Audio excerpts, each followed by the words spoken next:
Bom, primeiro, boa noite a todas e a todos, sejam bem-vindos. Sejam todos bem-vindos. Quero, em primeiro lugar, agradecer, né, a presença da Alice, da Carolina e do Bartolomeu, né? Espero aí que gostem bastante da atividade.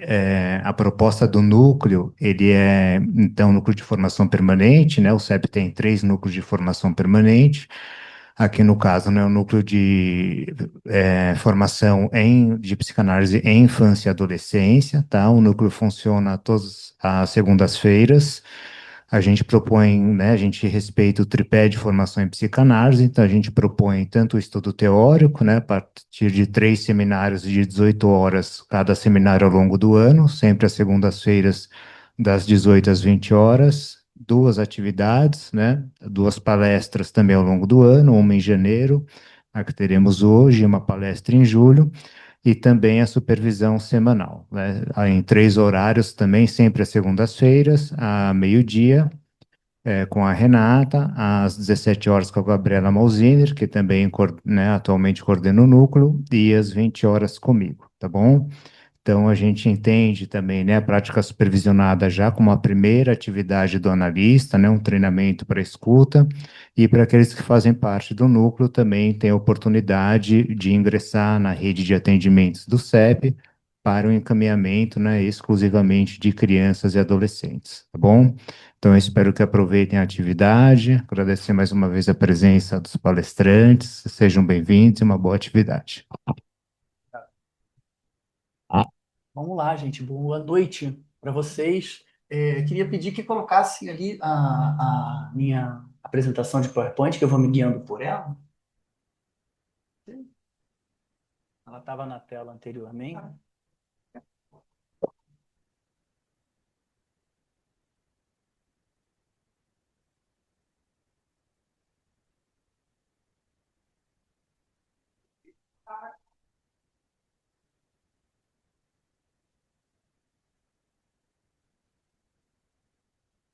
Pronto.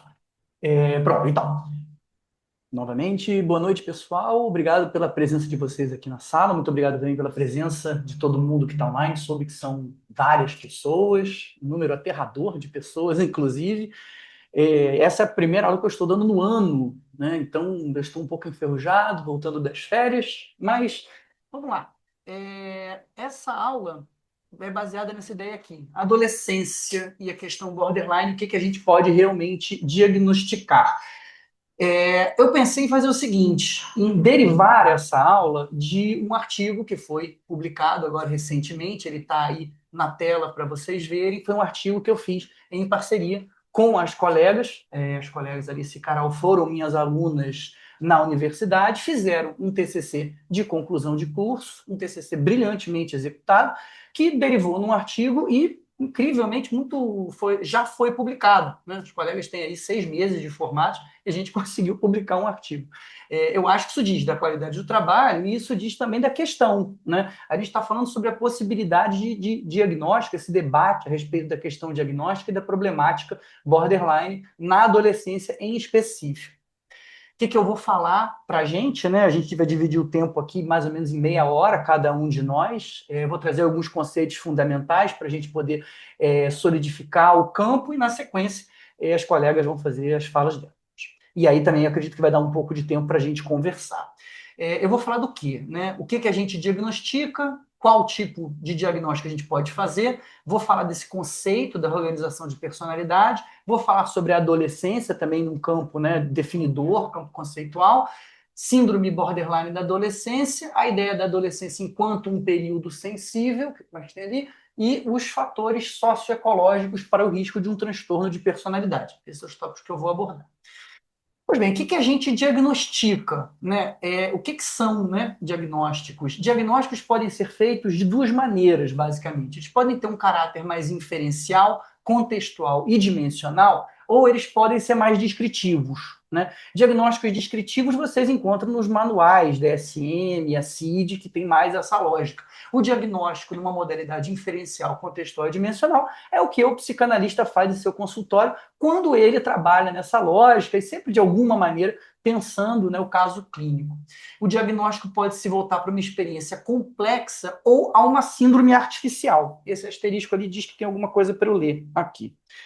Sim, a ideia de um diagnóstico, no melhor uso, é pensar o paciente em termos de identificar limitações atuais e transitórias, diferenciar elas das que podem ser mais permanentes e que precisam ser aceitas. Envolve melhorar a resiliência diante de traumas, a tolerância frente a sentimentos e pensamentos negativos. Envolve a capacidade de dar seguimento sozinho aos próprios desejos, ter uma autoestima realista e assim estabelecer relações íntimas verdadeiras, ter sensibilidade moral e reconhecer os outros como portadores de uma subjetividade separada. Né? Dificilmente uma pessoa que não tem essas capacidades, vamos chamar assim, estabelecidas, conseguiria imaginar que essas capacidades humanas existem. Né? Eventualmente, isso é um critério interessante para a gente pensar na utilidade da gente pensar um paciente segundo esses critérios.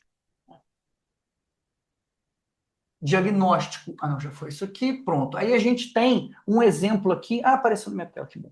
Né? O que é um mau uso de diagnóstico, por exemplo? Também vou ler.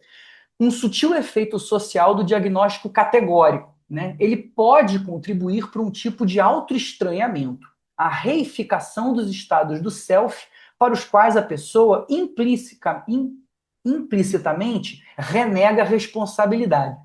Eu tenho fobia social é um jeito mais alienado e afastado do self de dizer eu sou uma pessoa terrivelmente tímida. E a gente tem um dado de realidade aqui.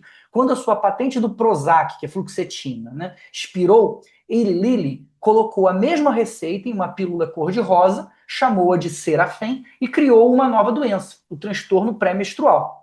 Transtorno disfórico menstrual hoje em dia. Muitas mulheres ficam irritáveis durante o período pré-menstrual. Mas uma coisa é dizer: desculpe, estou meio mal hoje, estou naqueles dias. E outra é anunciar: eu tenho TPM. Para mim, soa como se o primeiro dissesse respeito ao comportamento de alguém, aumentando a possibilidade de se obter uma recepção calorosa dos outros, resultando o senso comum. A vida às vezes é difícil. Enquanto o segundo implica a existência de uma enfermidade tratável, distanciando os outros dessa experiência e assegurando uma crença infantil de que tudo pode ser consertado. Maneiras, né, de se observar o que é o diagnóstico. E aqui até botei a caixinha do Serafém, para vocês verem ele ali do lado. Quando a gente falar, então, qual é o tipo de diagnóstico do qual a gente vai estar falando aqui nessa aula para a gente, né? A gente está falando de diagnóstico de personalidade, já que a gente vai falar de transtorno de personalidade borderline, né? Mas o que é essa ideia de personalidade, né? A CID e o DSM têm uma ideia sobre o que é a personalidade de alguém. Basicamente, é o padrão de funcionamento de uma pessoa, né? É o padrão de funcionamento estável no tempo e que corresponde ali à série de comportamentos e experiências internas que o indivíduo tem. Isso é um olhar para o que é a personalidade de uma pessoa. Esse olhar, e aliás, isso é uma coisa que não só os psicanalistas concordam, mas clínicos de outras abordagens concordam, eles não sentem que a compreensão diagnóstica, que entende personalidade, e o diagnóstico descritivos oferecem uma compreensão psicológica que é boa para tratamento. Isso não serve muito bem para a gente tratar as pessoas. Serve para alguma outra coisa. Já já eu falo o que é. Mas para tratar não é muito útil. Né? O grande problema aqui parece residir no fato de que eles olham categoricamente para o construto de um transtorno e não para a pessoa como um todo. Né? Ao não olhar para a pessoa como um todo, você não consegue pensar muito bem nas coisas que eu falei anteriormente, que são ali úteis em termos de tratamento. Você consegue fazer outras coisas. O que, por exemplo, né? Esse modelo do DSM e da CID, ele foi orientado, ele foi pensado seguindo uma lógica que é da confiabilidade. Confiabilidade que também não funciona tão bem assim, isso é um outro detalhe, mas ele funciona para pesquisa, ele funciona para epidemiologia, ele funciona para cobrança de seguro, ele funciona bem para psicofarmacologia. Né? Sem muitíssimos detalhes, mas, por exemplo, se você vai rodar uma pesquisa, um estudo longitudinal de uma determinada população clínica, né, você vai estudar ao longo de uns 3 anos, você pega a checklist de sintomas, à medida que os sintomas diminuem, você tem argumentos para falar que esse paciente melhorou. De novo, isso funciona para pesquisa, né? Isso para clínica diz pouco, né? Também funciona para epidemiologia. A gente consegue fazer estudos estatísticos de populações clínicas, né, em amostras. A gente consegue também para cobrança de seguro, enfim, para remédio é ótimo. O diagnóstico em psicanálise é uma outra lógica. O diagnóstico em psicanálise ele é voltado para a construção de caso. Né? Você tem que conseguir pensar seu paciente dentro de um caso clínico, o que não deixa de ser um recorte também. Como é que a gente faz isso? Né? A gente tem um olhar que é dimensional, a gente tem um olhar estrutural e um olhar econômico. A gente pensa no jogo pulsional do paciente, a gente pensa na relação do paciente com o desejo, a gente pensa na relação do paciente com o recalcamento, com as frustrações, na relação de objetos, enfim, a gente tem uma série de variáveis que a gente utiliza para pensar o nosso paciente dentro de um caso clínico. Isso também, num certo sentido, é uma lógica diagnóstica. O a seguir aqui, né, é um outro ponto que eu tenho, né, enfatiza, né, agrupamento que reflete tensões psicológicas subjacentes em vez de dimensão de traço. O diagnóstico psicanalítico também faz isso, né? Quando a gente olha a personalidade de um indivíduo, a gente pensa o que está em tensão com o quê, né? Aonde está a angústia? Qual é o conflito? A gente pensa assim, né? A gente não pensa, por exemplo, como a lógica diagnóstica desses manuais, que pensa em termos de traço. Quanto de desinibição, de antagonismo, de neuroticismo a pessoa tem pontuado em uma determinada escala. Isso não funciona para a gente. A gente não pensa desse jeito. Né? Qual é o efeito prático disso? Né? A gente pode ter, então, 2 ou 3 adolescentes que têm o mesmo traço. A gente poderia falar que, fulaninho de tal tem alta impulsividade. Né? Ele vai lá e faz. Mas, quando a gente pensa clinicamente, psicanaliticamente, vocês de adolescentes vão ser muito diferentes. Para um desses adolescentes, essa impulsividade é uma maneira dele de lidar com o vazio. No outro adolescente, isso é um acting out para alguma coisa. Assim, cada um é um. Para a lógica diagnóstica que eu estou criticando aqui, que é essa DSMista, todos têm impulsividade, ponto. Né? Então, são diferenças aí que a gente tem das coisas. Do Freud, a gente encontra uma tentativa do Freud de fazer uma certa categorização das pessoas. A gente tem 2 textos interessantes para isso. Né? Tem o Tipos Libidinais, que é um texto de 31, em que o Freud vai pensar em 3 formas, né, da libido se organizar na estrutura de um indivíduo, e aí ele vai mapear o tipo narcísico, o tipo obsessivo e o tipo erótico. Né? Como é que a libido funciona dentro daquele sistema da pessoa, né? E os derivados que podem ter disso, né? Os tipos narcísicos com eclosões mais passíveis da psicose, os tipos eróticos numa relação mais de dependência objetal, os obsessivos naquela lógica mais neurótica clássica, enfim, Freud pensava assim.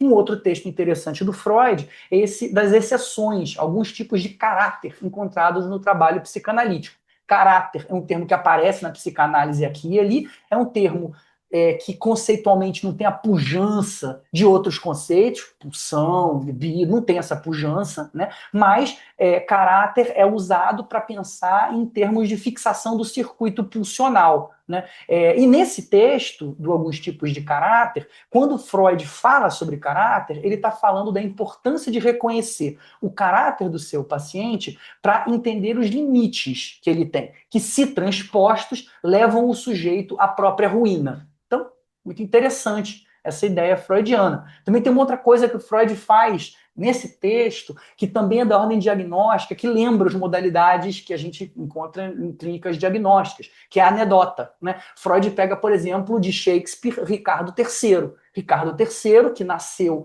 com uma condição de deficiência física, não elabora essa condição e se sente, né, sente que a humanidade está em dívida com ele. Ricardo III vira um grande exemplo de sádico, né, de um perverso sádico. E ele usa, ele extrapola isso. Né? Isso é uma coisa que a gente vê na lógica diagnóstica também. Pós-freudiano, a gente tem diversos autores que pensam em maneiras diagnósticas estruturais. Aqui eu botei só 3 que são um pouco mais familiares. Tem séries de autores que não são familiares para os brasileiros, a gente fala pouco deles. Aqui eu botei só o Fairbairn, eu botei o Bowlby e eu botei o Kernberg. Né? São 3 autores que eu acho que as pessoas já podem ter ouvido, mas tem uma série de outros que pensam também maneiras de organização do psiquismo de modo diagnóstico. Sei? Não passei. Será que se eu for aqui pro lado da setinha ele vai? Não vai. Ah, foi. Aqui. É, esses são três exemplos de manuais diagnósticos de psicanálise, né? O primeiro, o APD-2, ele é alemão, e os outros dois são estadunidenses. O APD está na terceira versão, só que só tem alemão ainda, né? O PDM não tem nenhum em português, o PDM-3 saiu agora, né? Ele saiu em dezembro ou janeiro. E esse Psychoanalytic Diagnostics, ambos são da McWilliams, e, enfim, são literatura, se vocês quiserem dar uma olhada em como é que a psicanálise dessa orientação pensa em fazer diagnóstico, né, estrutural, né, diagnósticos estruturais. Então, um resumo que a gente tem agora, mapa, né? É a taxonomia de transtorno versus esforços para representar tipos de pessoas, né? É isso que eu falei aí de diferença. O DSM-ACID, que favorece esforço de pesquisa e é orientado por confiabilidade. E pela lógica da psicanálise, o diagnóstico com um propósito voltado à formulação de caso individualizado e voltado a planejamento de tratamento em uma terapia que tenta abordar toda a amplitude e profundidade da experiência psicológica de uma pessoa. Foi isso que eu falei até agora, estou só marcando um ponto para mostrar, né, onde eu estou e aí, enfim, a gente seguir. O que é organização de personalidade? Isso é um termo que a gente tem aqui, que ele foi cunhado e aonde ele parece encontrar mais reverberação, e ele é utilizado, inclusive, fora da psicanálise, né, por, enfim, gente que pensa diferente às patologias de personalidade, é uma ideia kernbergiana, né? O Kernberg propõe que a gente tem um espectro de funcionamento que vai de personalidade neurótica, borderline e psicótica, com desenvolvimento de gravidade. Então ele empilha essas coisas, tá? Tem críticas que a gente pode fazer a isso, né? Como assim você pensa que o neurótico, né, mais que o border, que é mais que o psicótico, isso poderia ser criticado pela gente, certamente deve, mas ele está pensando aí talvez num conceito mais de funcionamento da pessoa e circulação social, etc, etc. Né? Como é que ele monta essa ideia? Né? Como é que você categoriza uma pessoa dentro de um funcionamento neurótico, borderline ou psicótico? Tem algumas categorias que são essas que estão aqui. Né? A capacidade da pessoa com teste de realidade, controle da agressividade, defesas predominantes que ela usa, formação, integração da identidade, qualidade das relações de objeto e sistema de valores morais superego. Né? E aí isso cria, basicamente, uma tabela como essa aqui. Tá? Tabela essa que, aliás, eu fiz com o chat GPT. Tá? Então, se vocês olharem aqui, às vezes falta letra, tá? Mas é que o chat GPT que fez. Acho que foi até bom. Né?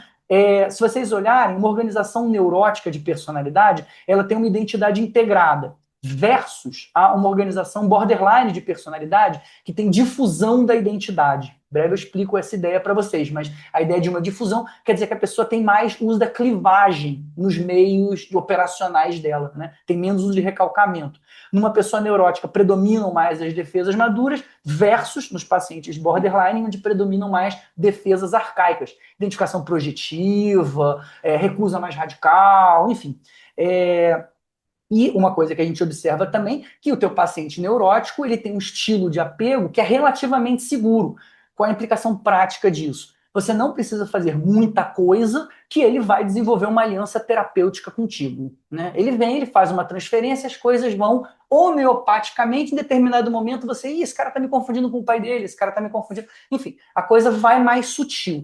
Um paciente de organização borderline, por conta desse apego inseguro, leva a um tipo de aliança terapêutica que é marcada pela turbulência. No dia 1, as coisas já vão chegar de um jeito diferente. Eventualmente, você vai ter, inclusive, indícios de coisas que em um paciente neurótico levariam muito tempo para elas aparecerem. As coisas estão mais claras. Também tem essa troca mais rápida entre as coisas. Enfim,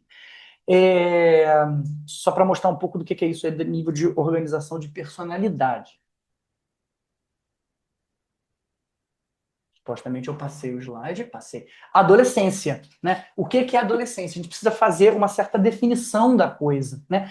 A adolescência aparece em Freud, né? 3 ensaios sobre a teoria da sexualidade. Freud nos fala sobre o adolescente. E o que é o adolescente, né? Houve uma criança, essa criança com um corpo, esse corpo foi investido pelos cuidados, foi investido pela cultura, já foi atravessado pela libido em uma certa medida, já fez uma série de escolhas objetais, escolhas entre aspas, né, inconscientes, mas enfim, certos movimentos objetais, libidinais já foram feitos, e na adolescência, por força aí de um input que é biológico, mais ou menos todo mundo ali pelos 11, 10, 12 anos tem um input biológico importante, isso reativa uma série de coisas. Então a adolescência é um retorno. Questões infantis retornam atualizadas em uma nova roupagem que levam o sujeito a precisar prementemente assumir um novo lugar. Né? E assumir esse novo lugar significa recusar chamadas incestuosas, por exemplo. Né? Ele não pode mais recorrer a certos ditames parentais, pega mal se ele vai para a aba da mãe, ele não quer mais exatamente escutar o que o pai dele tem para dizer. Isso, obviamente, gera conflitos. Então, o adolescente é marcado por isso. Ele precisa, né, de fora para dentro, de dentro para fora, se posicionar em um lugar de sujeito para coisas que são muito importantes. Gênero, normas, enigmas, expectativas que colonizam essa experiência corporal. Enfim, ele tem que se reaver diante do enigma da sexuação.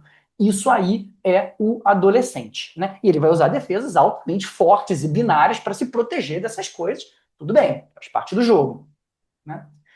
Aí a gente entra na nossa questão aqui super interessante. Existe uma psicóloga que ela é sul-africana, não sei se vocês conhecem, mas ela se chama Carla Sharp, né? A Carla Sharp, ela é muito importante contemporaneamente e ela trabalha muito no campo da psicopatologia do desenvolvimento. Psicopatologia do desenvolvimento é um braço do século XXI, em termos de estudo de psicopatologia, que pensa, vamos estudar o desenvolvimento saudável. Até o século XXI a gente estudou muito o desenvolvimento do patológico. Vamos ver como é que é o desenvolvimento do saudável, né? E assim a Carla Sharp trabalha. Ela tem esse artigo aqui que é muito interessante, que fala da adolescência como um período sensível. O argumento central, né, que a adolescência é esse momento importante para o desenvolvimento de transtornos de personalidade, que ela vai definir como um problema na relação self e outro, um problema mal adaptativo, alguma coisa na relação da pessoa com ela, na relação de objeto com os outros, se torna problemática a um nível que chama a atenção conforme o grupo, né? Muito interessante que esse artigo começa falando o seguinte: a avaliação, o diagnóstico e o tratamento de transtornos de personalidade em adolescente foi considerado altamente controverso até muito recentemente. Os argumentos contra o manejo clínico de transtorno em adolescente incluíam as crenças de que, aí ela dá 5 pontos aqui do porquê que, né, a gente não falava sobre diagnóstico de transtorno de personalidade na adolescência. Acho que senso comum a gente consegue chegar nisso, né? É um período de desenvolvimento, essas coisas vão passar, enfim, tem uma série de coisas que a gente poderia usar. Evidências, né? Não sei como vocês se relacionam com esses termos, né? Mas evidências clínicas, anedóticas, diagnósticas, empíricas, vêm demonstrando ao longo de 15 anos de que não é bem assim. Né? Não é bem assim como. Né? Certamente, os adolescentes passam por esse período de turbulência natural dentro do grupo dos adolescentes, uma parcela deles que não é tão pequena assim, né? A gente pode falar até o estudo epidemiológico que ela usa aqui é um estudo, né? Mas encontrou a casa dos 20%, né? Isso tem que ser feito e muitas vezes para a gente poder dizer que número é esse, em que lugar que é. Enfim, mas um determinado grupo dentro dos adolescentes não tem essa diminuição das questões turbulentas adolescentes. Eles não só se mantêm, como eventualmente aumentam. Né? Então, para esse grupo, alguma coisa já está acontecendo e que consegue ser identificada nesse período. Peraí. Foi, né?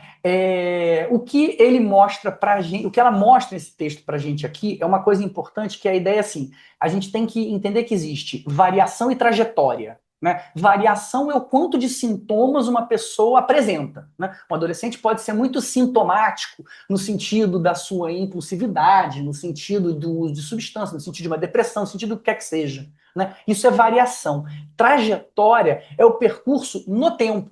É o quanto isso se mantém e o quanto a manutenção desse quadro sintomático, comportamental, relacional prejudica relações sociais e relações com os pares e com ele mesmo, com os familiares ao longo do tempo. O que a Carla, né, o grupo da Carla encontra é que nessa amostra de adolescentes, né, vou dizer que são 20%, mas não acreditem nesse número, né, nessa amostra de pacientes, a manutenção de um quadro sintomático qualquer, repetidamente leva a padrões repetitivos, né, de modalidades de relações com os outros que são deletérias para o indivíduo, para as relações dele com os outros. Existe um prejuízo social que ele passa, que é muito importante. A gente vai falar disso mais para frente, isso vai ficar mais claro, tá? Eu só quero que vocês fiquem com essa ideia aí de que no longitudinal determinada barrinha não desce, ela se mantém ou eventualmente até aumenta. Essa é a ideia que eu quero. Então, é a gente entender que borderline na adolescência não é uma impulsividade, é padrão repetitivo e custoso de desorganização de identidade e vínculo, como está colocado aqui. Essa é a ideia.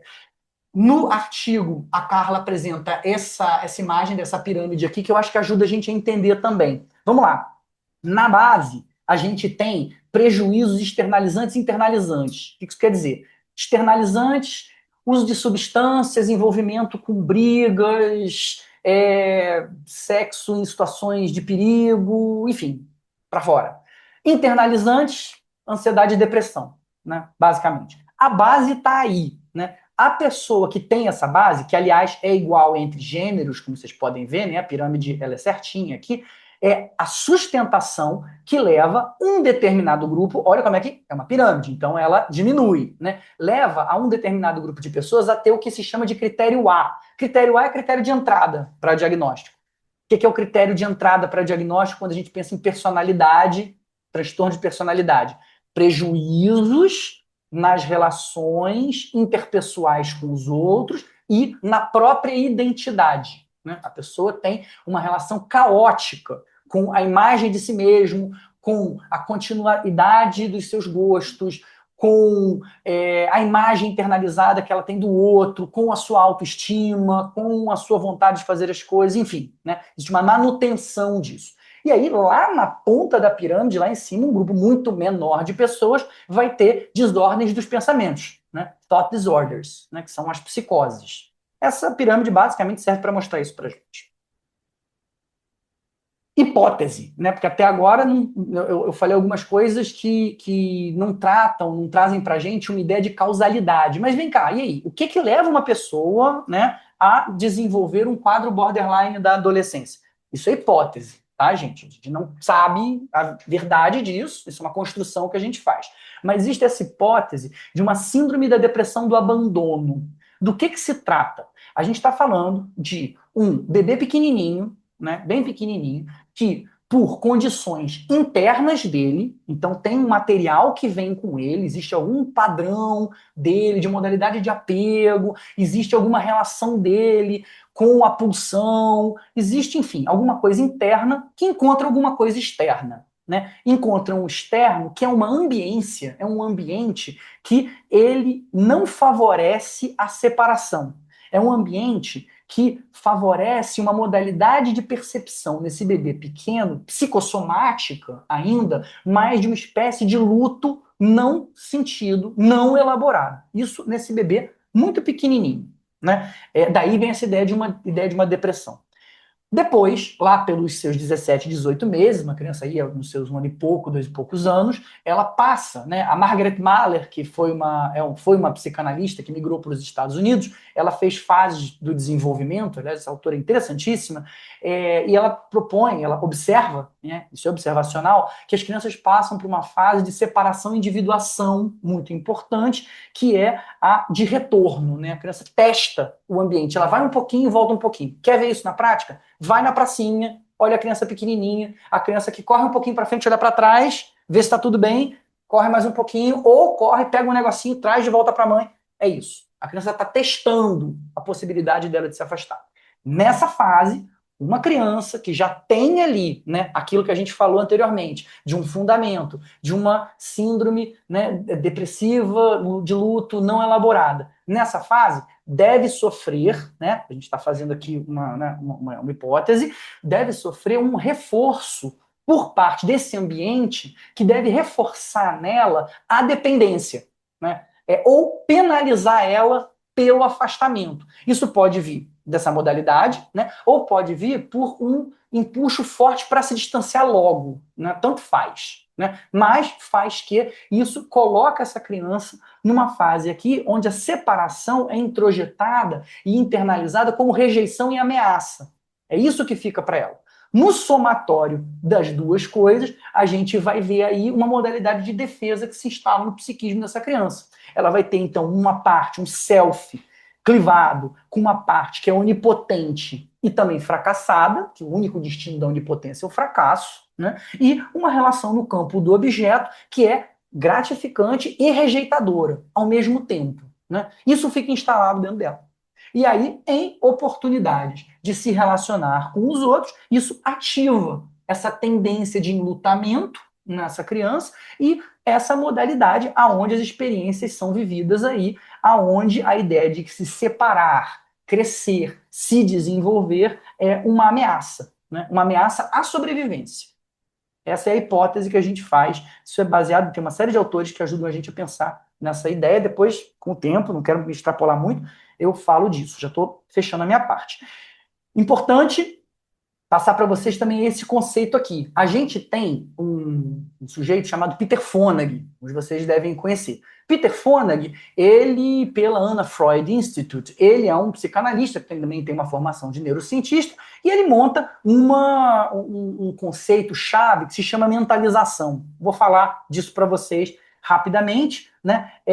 E vou falar a partir desse artigo que está aqui. Recomendo muito que vocês leiam, porque nesse artigo ele vai falar sobre os fatores socioecológicos na constituição de um transtorno de personalidade. Olha que palavra bonita, socioecológico, né? Eu acho que é uma ótima palavra para a gente pensar o que está em jogo aqui e se afastar, assim, quilômetros da culpabilização de uma figura parental, uma mãe, um pai, alguém que seja, né? São fatores socioecológicos. Bem, o que são os fatores de risco aqui? Psicopatologia parental, exposição à violência e negligência, vulnerabilidade econômica, lógico, e trauma, né? São os fatores centrais. Para falar de mentalização, o que é mentalização? Existe essa ideia de que existe uma correlação que nos mamíferos o tamanho, né, do volume do neocórtex corresponde ao tamanho do grupo social ao qual o mamífero está. Olha que coisa interessante, né? A ideia de que o nosso pré-frontal ele tem um desenvolvimento que tem correlação, ele tem concorrência com o tamanho do grupo social no qual a gente vive. É para dar conta um pouco da complexidade relacional que a gente tem que ter com os outros, né? A gente não pode confiar só nas ativações de amígdala para responderem às situações de ameaça ou medo que a gente sente, né? Mentir errado. A pessoa, o diferente é perigoso. Não, mas veja bem, existe migração, existe, enfim. O córtex pré-frontal está aí para isso. E mentalização é o quê, né? Conceitualmente, deixa eu ler aqui para vocês. Mentalização é uma atividade mental imaginativa, então parte da imaginação, de interpretar comportamentos, os meus comportamentos e os do outro, em termos de estado mental. Ou seja, o que é estado mental? Desejo, crença, intenção, sentimento e medo. Ela é um conceito guarda-chuva, que inclui e ultrapassa noções como teoria da mente, empatia, atenção plena, porque descreve como a pessoa processa ao mesmo tempo a relação do self e do outro e a articulação entre cognição e afeto, usando as pistas internas, o que eu estou sentindo e o que eu estou pensando, e externas, o que eu vejo no outro, no contexto do outro. Isso é mentalizar as relações, né? No cotidiano, isso opera de modo quase automático. Por exemplo, se você me vê tirar um casaco, você vai inferir o quê? Esse cara está com calor e ele quer aliviar isso, né? Você está tendo uma teoria sobre por que eu estou fazendo o que eu estou fazendo. Qual é o sentido do que eu estou fazendo? Você lê uma ação como efeito de um estado mental intencional. Ao mesmo tempo, mentalizar não é um traço fixo, é dinâmico. O que isso quer dizer? Depende de contexto. Quando existe estresse, alta excitação emocional, costuma haver uma passagem do modo mais controlado e reflexivo para o modo mais rápido e enviesado, com interpretações que são mais precipitadas. Por isso, a mentalização é central para entender desenvolvimento e clínica, especialmente na adolescência, porque é justamente quando as demandas sociais e afetivas aumentam que essa capacidade é mais testada em alguns quadros mais vulnerável ao colapso. Essa é a definição de mentalização que vocês precisam guardar delas o que for possível agora para entender o que vem a seguir. Esse é o finalzinho do texto, eu acho aqui muito interessante para a gente entender o que é essa ideia de socioecológico. Olha lá no meio a bolinha mais azul escura, que é padrão parental de mentalização e apego de contexto. né, dos pais, né? Os pais conseguem desenvolver capacidade de mentalização e de produzir apego porque eles estão dentro de uma família e de um neighborhood, vizinhança, de uma vizinhança. Eles estão dentro de um ambiente maior, eles estão dentro de um contexto sociocultural maior. Esses são os fatores socioecológicos que permitem uma pessoa ter a capacidade de mentalizar, que, por sua vez, será aquilo, olha a setinha azul aí, onde é que ela vai cair? Ela vai cair nessa bolinha que se chama confiança epistêmica. O que é confiança epistêmica? Outro conceito que eu preciso que a gente pegue aqui. Está escrito aqui. A disposição de aceitar o que a outra pessoa comunica enquanto uma informação confiável, relevante e aplicável, permitindo aprender e atualizar crenças sem suspeitar de tudo, nem precisar checar tudo. Envolve perceber o outro como bem intencionado e competente e sentir que isso serve para mim. O oposto disso é vigilância ou desconfiança epistêmica, uma tendência a ler mensagens como ameaça, manipulação ou irrelevância. Se vocês sentirem um cheiro de Winnicott aqui nisso que ele está falando, não é por acaso, tá bom? Sim, tá? Essa confiança epistêmica leva a um ciclo virtuoso, que é do quê? Do apego e da mentalização infantil, que leva à capacidade social de aprendizado. Isso tudo vai girando muito bonito e gera numa pessoa resiliência, né? Gera na pessoa uma capacidade de atravessar as situações que ela vive, né? Isso é a mentalização eficiente acontecendo, né? Essas coisas onde a gente vai ver problemas nos quadros underline, né? E, por fim da minha parte, eu sempre gosto de falar uma coisa de literatura, porque eu gosto muito de ler e eu gosto de dar dicas de literatura para as pessoas. Esse livro se chama Morte na Água, do Kenzaburo Oe. Livro interessantíssimo, obra final da vida do Kenzaburo, no qual ele está refletindo sobre o pai dele, a morte do pai dele, que representou a morte do pai dele. Nesse livro, ele encontra certas verdades difíceis, a impossibilidade de lembrar de certas coisas, a intolerância de contexto social de pensar certas coisas a respeito do pai dele e, enfim, bloqueios a capacidade de mentalizar. No livro tem esse trechozinho aqui. Se uma pessoa, quando criança, tenta contar um acontecimento para a mãe, mas ela nunca presta atenção ao que a criança diz, e quando essa situação se repete diversas vezes, essa criança acaba tendo dificuldade de falar que se lembra desse acontecimento. Vejam só, que ela se lembra desse acontecimento. Em alguns casos, parece que mais tarde o indivíduo começa a dizer que sonhou com o acontecimento. Né? Um bloqueio da capacidade de mentalizar, talvez, né? Como é que essas coisas voltam. Nos nossos quadros borderline, se vem em sonho, a coisa está muito boa, né? Enfim. Passo a palavra agora a Carol. Fica à vontade. Obrigada. Tem que apertar com intenção esse Tá. botão, tá bom? Então, daqui até o final da minha fala, eu vou falar um pouco sobre o nosso trabalho de conclusão de curso, que o Bartolomeu introduziu lá no começo, porque esse trabalho vai ajudar a gente a pensar um pouquinho sobre a adolescência no transtorno de personalidade borderline, a partir dos resultados que a gente encontrou. Então, o nosso objetivo com esse artigo, e o trabalho do TCC e agora artigo, é entender a associação do transtorno de personalidade borderline a partir dos conceitos da psicologia do desenvolvimento da Carla Sharp, junto com o Peter Fonagy, também apresentado já pelo Bartol, buscando juntar isso, compreender esses conceitos juntos com a teoria do amadurecimento do Winnicott e quais lacunas do desenvolvimento podem ser importantes na formação dos transtornos. Passa aqui.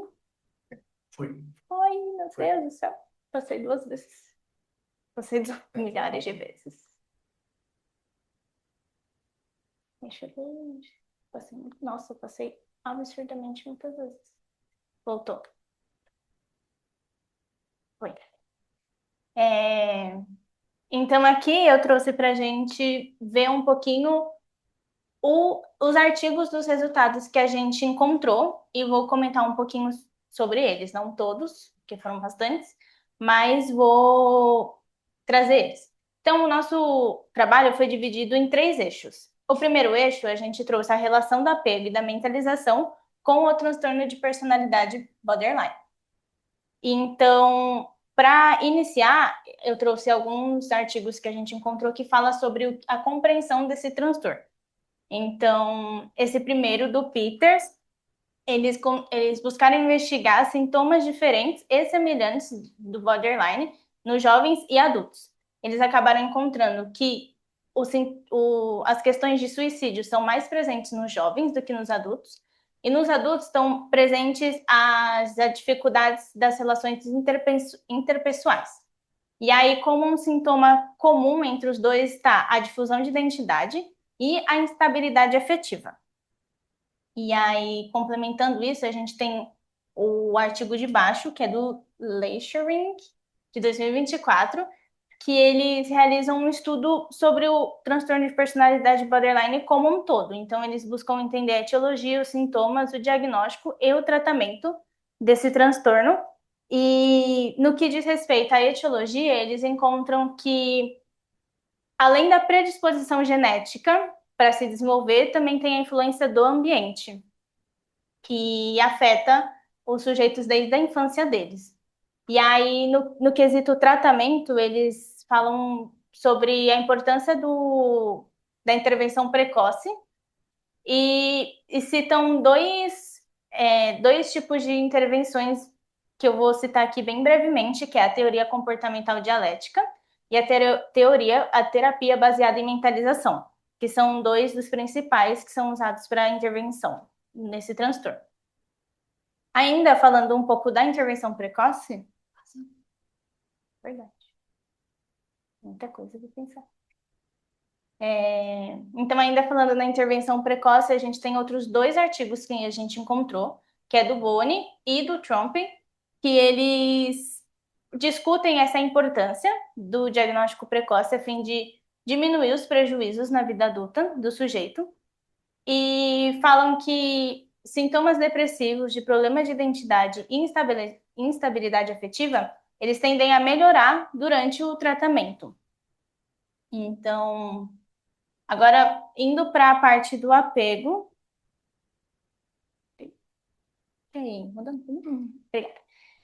Então, indo para a parte do apego e do transtorno de personalidade borderline, a gente achou o artigo do Rio, junto com o seu grupo, que eles realizaram em 2020. Ah, não, desculpa, esse é do Ormo. Que eles realizaram juntos, que falam do padrões de apegos inseguros e da confiança epistêmica, que padrões de apegos inseguros são responsáveis por dificultar o estabelecimento dessa confiança, que é muito importante para a constituição psíquica na infância e no desenvolvimento emocional.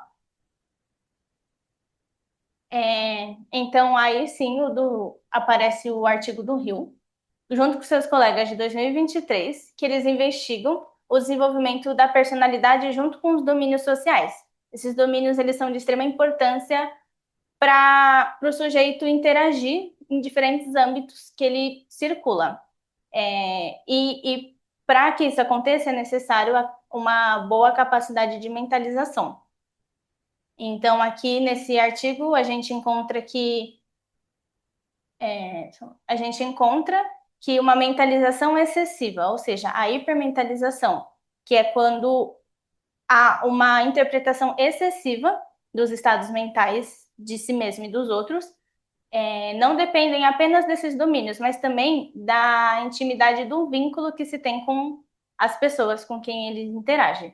E aí, isso é reforçado no estudo do Cervantes, que é o que está aqui embaixo, que mostra que os níveis do transtorno de personalidade borderline estão associados à intimidade e à relação de proximidade com os cuidadores. Então, a gente vê aqui que quanto mais próximo, quanto mais uma relação boa com os cuidadores, se tem uma confiança epistêmica positiva, e aí esses domínios sociais e aí a mentalização são possíveis de acontecer. Daí, falando um pouco mais sobre a mentalização no transtorno de personalidade borderline, a gente tem o artigo da Penner, que ela investiga a relação entre a função reflexiva, que é a precursora da mentalização, então ela que faz com que a pessoa tenha a capacidade de mentalizar, difusão de identidade e a violência e a ausência da mentalização. Então, como esses três tópicos influenciam na mentalização. E aqui embaixo a gente consegue ver uma figura que ela mesma coloca no artigo dela, que aponta, ela usou as três formas de violência que ela usou no artigo, que é o abuso emocional, a negligência emocional e a física. Então aqui a gente consegue ver que tem os menos da violência para para função reflexiva e também para identidade, para difusão de identidades e o mais indo também, não, perdão. Então, o do o da violência indo para a função reflexiva está negativo porque é inversamente proporcional. Então, quanto mais se tem violência, menos função reflexiva se tem. E aí, da violência física para a difusão de identidade, tem um mais, porque elas são proporcionais. Então, quando uma aumenta, a outra também aumenta, e o contrário também é verdade. E aí, da reflexão, da função reflexiva para a difusão de identidade, tem o menos, porque é a mesma coisa, elas são inversamente proporcionais. Quando uma aumenta, a outra diminui, e o inverso também é verdade. Então, eu trouxe esse aqui, o que eu passei, para mostrar como tudo está muito conectado e muito junto. Então, não é apenas a disponibilidade genética, mas sim também esses vários fatores ambientais que acarretam diversos problemas. A gente também achou um artigo sobre a hipermentalização, que é a interpretação excessiva dos estados mentais, que ele também teve como resultado mostrando que um déficit na mentalização, que é essa hipermentalização, pode estar associado ao transtorno de personalidade borderline, como a gente viu nos outros artigos. Então, trazendo um pouco da discussão que a gente faz no artigo desses tópicos, desses artigos que a gente trouxe, a gente pode entender que os vínculos seguros com os familiares, eles trazem, na verdade, eles favorecem o desenvolvimento da autonomia, da individualidade e também dessa capacidade de mentalizar, que é muito importante para viver de forma social, assim. Então, a gente vê que é necessário que os pais tenham uma capacidade mental, uma capacidade psíquica, na verdade, de estar presente para os filhos, de criar esse vínculo e mentalizar algumas ações deles na infância. Então, por exemplo, quando o bebê chora e a mãe aponta, você está com fome, e dá de comer para ele, e ele vai entendendo que aquilo que ele está sentindo é fome. Então, por isso que a gente pode falar que o apego seguro pode comprometer essa capacidade de mentalizar, e o contrário também pode ocorrer. A falta da mentalização, a ausência dela, pode afetar o apego dos pais, com os pais, né? Com os cuidadores no geral, assim. Então, ainda dentro disso, a gente vê que a ausência da capacidade de mentalizar torna o sujeito a ter umas percepções exageradas do que eles estão sentindo. E, e por isso que aí, enfim, tudo isso. E aí a gente entra na intervenção precoce, que mostra que a intervenção precoce, a gente viu nos estudos que é positiva para evitar maiores prejuízos psíquicos. Então, quanto mais cedo for diagnosticado, mais cedo poderá ser feita uma intervenção que pode ajudar nos prejuízos. Então, passando para o segundo eixo do nosso trabalho, que é a influência parental e a transmissão intergeracional dos transtornos, a gente vê o artigo da Sky by Kite, que ela investigou uma amostra na Lituânia, usando o DSM de lá, sobre a qualidade de pais e pares e de que forma eles se associavam com o transtorno. Então, a gente pôde ver que níveis de desentendimento muito alto com os pais, eles estão relacionados a um nível mais grave do funcionamento de personalidade dos adolescentes. E esse estudo é muito interessante porque traz uma outra amostra cultural da Lituânia. Então a gente vê que mesmo em outra amostra cultural, com outras culturas, outras formas de agir, de pensar, isso também pode ser visto, que essas relações com os pais também podem ser prejudiciais, a relação negativa com os pais podem ser prejudiciais.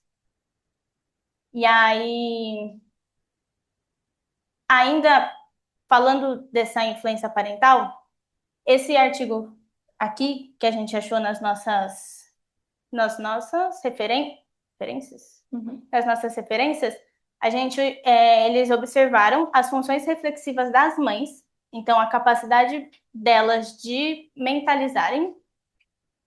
Eles definiram diversos comportamentos desfavoráveis no convívio com o adolescente, sendo isso associado a níveis graves do transtorno, o que confirma todas as coisas que a gente falou que eu falei anteriormente, no quesito de que quando os pais possuem uma mentalização, possuem a capacidade de mentalizar e mentalizam por seus filhos no começo da vida deles, isso ajuda no desenvolvimento.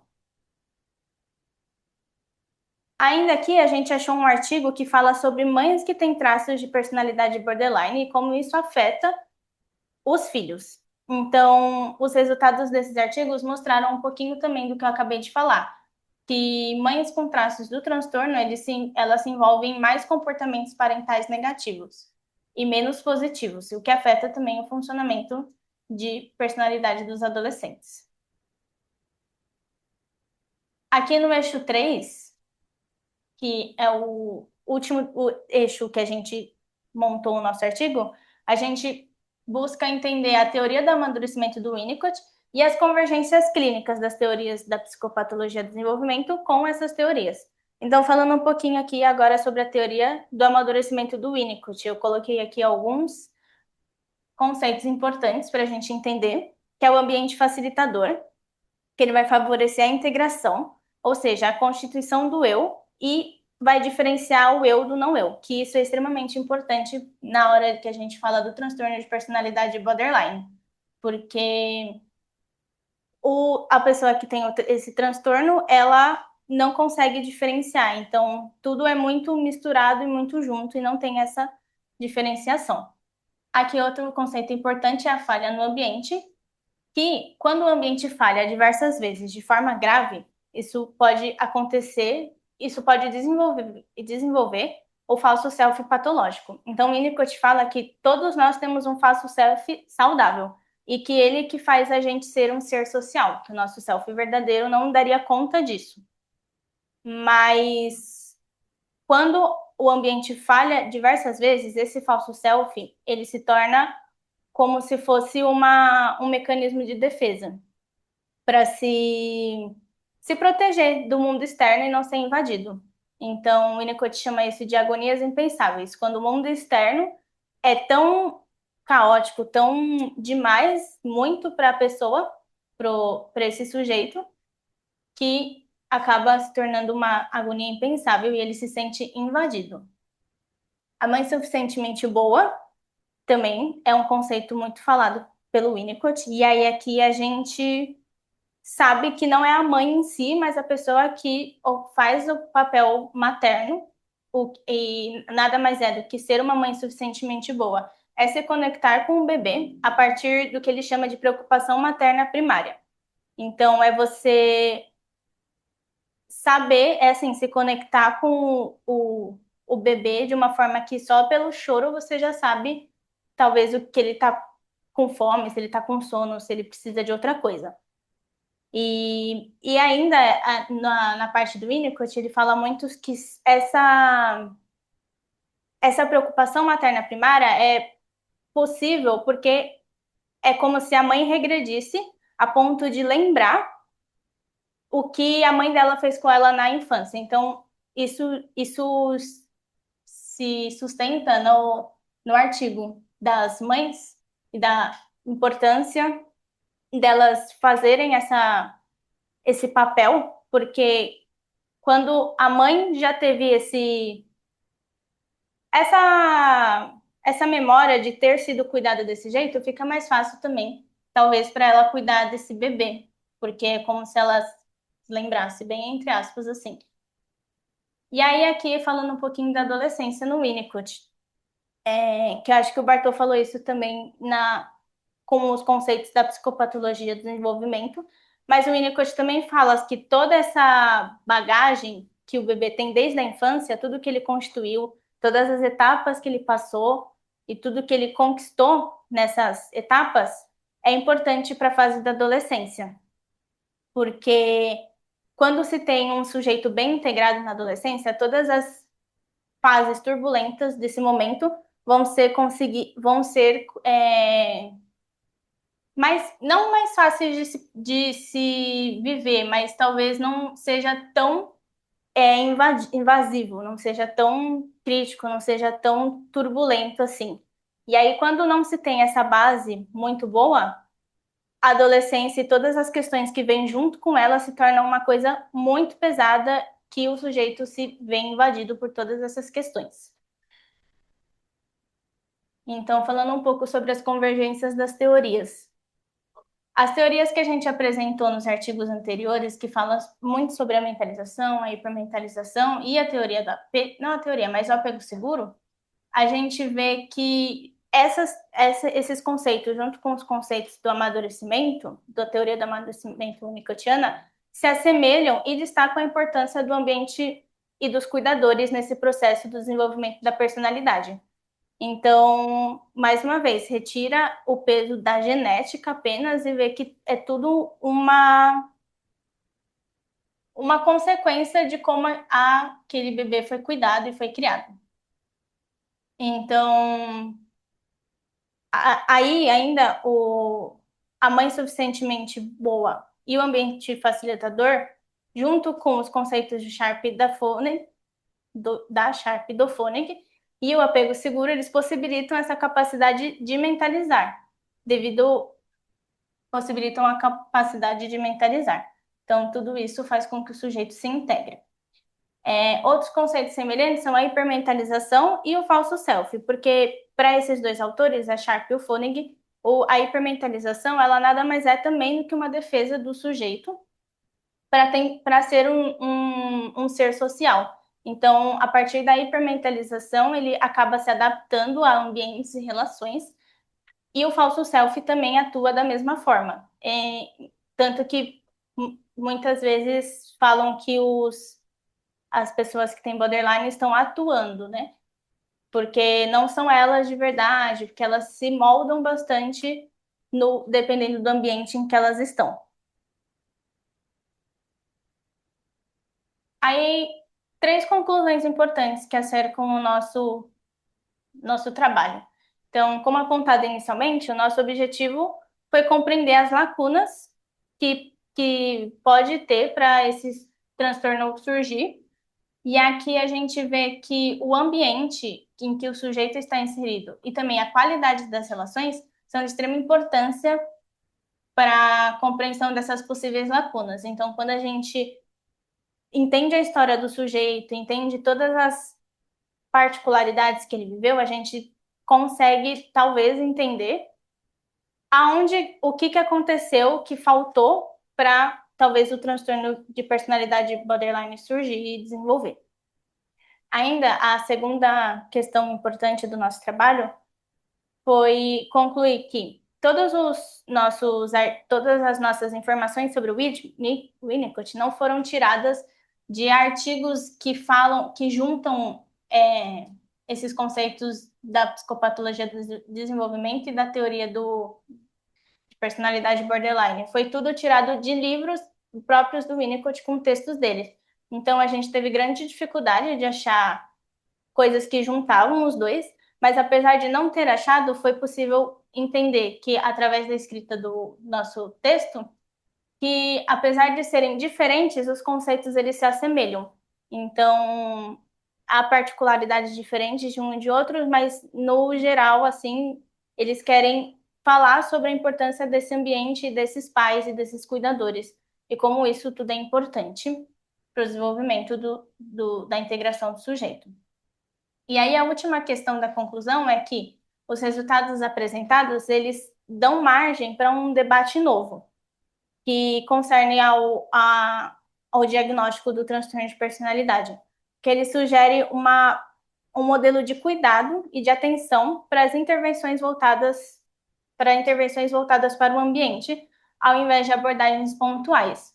Eu acho que isso talvez junte muito com o que o Bartolomeu explicou de cada ponto do transtorno e de como é diagnosticado. E isso a gente pode entender que não é apenas o sintoma ou aquele episódio específico que a pessoa apareceu e contou e o que causou, mas sim também entender a história dela, de como ela foi criada, de como é esse ambiente familiar e tudo mais. É muito importante para a forma que a intervenção é realizada. E acho que acabou minha parte. Bom, vamos abrir as perguntas. Eu peço que o pessoal do online use a ferramenta da mãozinha aqui do Zoom. E se tiver alguém na sala com dúvidas, querendo comentar, que use, por favor, o microfone.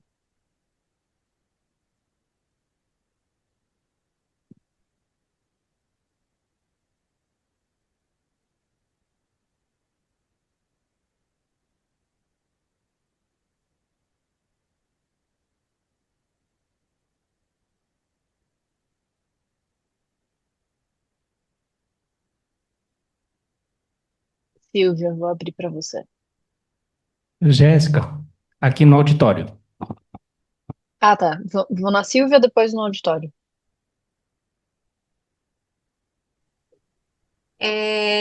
Bom dia, parabéns, adorei. Mas eu queria que vocês falassem um pouquinho de como funciona o trabalho do núcleo, como que a gente pode poder participar dessas atividades, enfim, colaborar com o trabalho de vocês. Daí, acho que isso seria bem interessante de ter um tempinho para vocês poderem compartilhar isso conosco.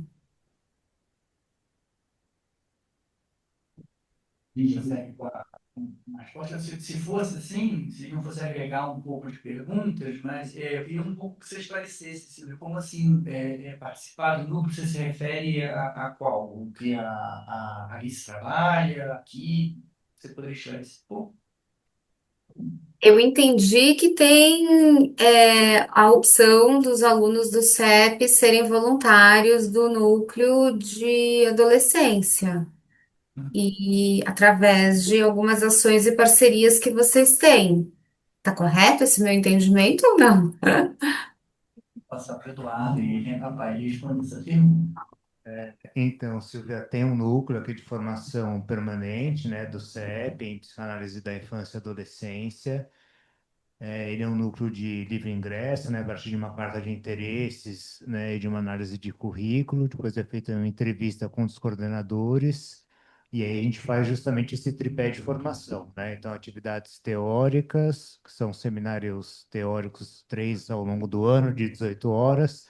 Depois, assim, atividades ligadas a palestras também, e as supervisões semanais, né? Dentro das atividades do núcleo, também é possível fazer ingresso na rede de atendimento do CEP, onde há o encaminhamento exclusivo de crianças e adolescentes que vão manifestar os mais variados sofrimentos, né? Aqui, então, Bartolomeu, Alice, a Carolina trouxeram, né, um tanto do sofrimento, né, do transtorno de personalidade borderline, que a gente pode ou não encontrar na nossa prática clínica, né? Mas aí o percurso do Bartolomeu, da Alice e da Carolina, ele é diferente do percurso do núcleo do CEP, né? Então, eles vieram para colaborar com essa questão com a gente, tá bom? Obrigada. Vocês passam o microfone para quem tem a dúvida aí na sala, presencial, depois a gente abre aqui para o André. Era eu mesmo.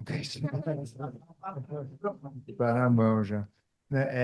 Eu queria perguntar para vocês, quem se sentir à vontade para responder, né? Vocês estavam contando, eu estava lembrando daquela brincadeira do Lacan, que ele fala que a neurose é culpa do papai, a psicose é culpa da vovó, né? Quer dizer, então, da gente pensar um pouco as intervenções ambientais, né? Assim, então, a gente tem ali pensando um pouco no contexto de consultório, né? Então, uma transferência mais maciça, né? Quer dizer, o atendimento de um adolescente, border, e como que vocês pensam, como que vocês vêm trabalhando um pouco as intervenções ambientais, né? Quer dizer, o quanto contar com esses pais, o quanto contar com os cuidadores, né? O quanto que é possível a gente estabelecer essas parcerias, ou se o ambiente já está um pouco espanado também, né? E aí como que o analista, né, consegue ou busca essa colaboração, né? Um pouco como que é essa vivência para vocês. Olha, em casos, como a gente está especificamente falando dos casos de adolescência, né? Ambulatório especializado em quadro borderline na adolescência preconiza acesso aos familiares, né? Preconiza intervenção nos familiares e em família, né? Porque, como eu achei particularmente interessante, como o caso ilustrou muito bem, né, esse caminho que, uma das figuras que ele te mostrou lá do material apresentado, né? A dificuldade, vamos chamar assim, dificuldade atual também, né? Que essa cuidadora materna tem de mentalizar estados emocionais de sua filha é um alvo importante de intervenção, né? Então, né, se fosse no caso adolescente, mais ainda, né? No caso da internação, fica facilitado você acessar por conta desse contexto, né? A internação ela no seu melhor uso, ela é um holding de altíssima qualidade de eficiência, né? Então, por isso que permite esse tipo de coisa. Eu imaginaria assim, que eles querem contribuir com alguma coisa. Não, só acrescentar isso que você está falando sobre o ambiente da internação, que de fato ele proporciona esse holding. E nesse caso, inclusive, foi possível de observar porque a paciente tinha muito medo de ter alta. Ela tinha muito medo de ir para casa, de enfrentar de novo esse ambiente e essa relação com a mãe, que ela percebia que lá dentro ela estava segura de alguma forma. Exatamente. Então, antes dela ter alta, ela pediu para a gente conversar com a mãe, para a gente tentar intervenções de várias formas, para que ela pudesse ir para casa com mais segurança e confiança de que algo ia mudar e que ela ia se sentir um pouco melhor. Vou pegar aqui. Tá, vou abrir aqui, André. Olá, boa noite a todos. Eu vou fazer a pergunta, mas não quero que ela vive, tenha um processo de supervisão clínica, mas eu entendo que é quanto necessário enviesar dessa forma. Eu estou realmente com um garoto de 14 anos, onde os sintomas, tudo nele é aderente, né, aos comportamentos de uma pessoa que tem o transtorno de personalidade borderline. E ele já passou por várias avaliações para TDAH, para TEA, para TOD, e eu já conversei com os cuidadores dizendo que não tem características disso, por isso todas as tentativas de diagnóstico foram inconclusivas. E eu fui acionado pelos avós paternos, porque o garoto, eu não acredito que tenha sido espontaneamente, como relatado pelos cuidadores, mas ele foi o- a um CAPS, né, acompanhado da mãe, e ele disse que queria ser internado numa instituição para passar por cuidados, né? Ele agrediu violentamente a avó, agrediu violentamente a mãe, foi caso de levar para pronto-socorro, ter fraturas e tudo, e a família está com medo do garoto. Ele tem 14 anos, 1,90 m de altura, pesa cento e poucos quilos, e eu preciso dar uma orientação para esse pessoal. Ele ainda não é meu paciente, estou fazendo orientação psicológica, mas é um caso que me deixa bem preocupado, porque todos os profissionais de saúde mental pelos quais ele já passou, nem tocaram na questão do borderline. Para mim, ele é um caso muito, muito certo, digamos assim, de poder ser diagnosticado. A questão é que ele é muito jovem, né? Ele tem 14 anos, e fazer isso nesse momento, eu não sei qual que é o quão isso pode ser certo ou não, ou se a gente deve atuar realmente em alguns cuidados tangenciais, digamos assim, para poder cuidar de determinados sintomas, entender melhor a história dele, ao invés de partir para uma conduta como se fosse um adulto já diagnosticado com borderline. Começo? André, acho uma primeira coisa que eu pensaria num caso desses é como é Sim. que você se sente por ele, né? O que que você sente por esse adolescente, né? Na tua contra-transferência de caso clínico, porque eu acho que isso vira um dos motores principais de tratamento, né? Na medida em que é altamente evocativo. É, além disso, também, uma coisa para ser pensada, né, em termos de tópicos, assim, pelo que você está vendo de hoje, aqui, né, da fala que a gente tem, existem bons indicadores para a gente poder pensar nessa hipótese diagnóstica. Então, se você for por esse caminho, você vai encontrar sustentação para poder pensar o que você quer pensar, né? Certamente você vai encontrar atrito, né? De gente falando, não, mas a idade, o diagnóstico, etc, etc. Tudo bem, você vai encontrar isso.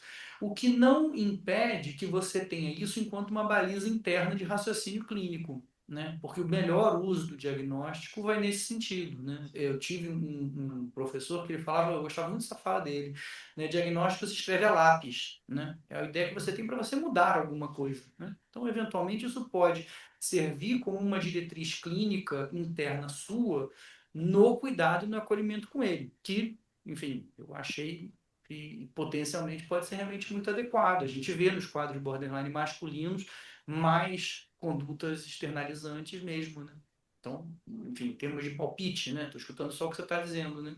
É razoável e na medida em que isso te servir para ter raciocínios clínicos empaticamente guiados e que sejam no sentido de aderência de tratamento dele e da família, é o que eu teria para te dizer a esse respeito. Contribuo com mais alguma coisa? Os colegas querem falar alguma coisa? O que você acha, André? Você está no mudo.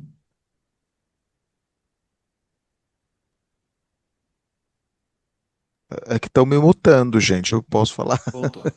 Vamos lá.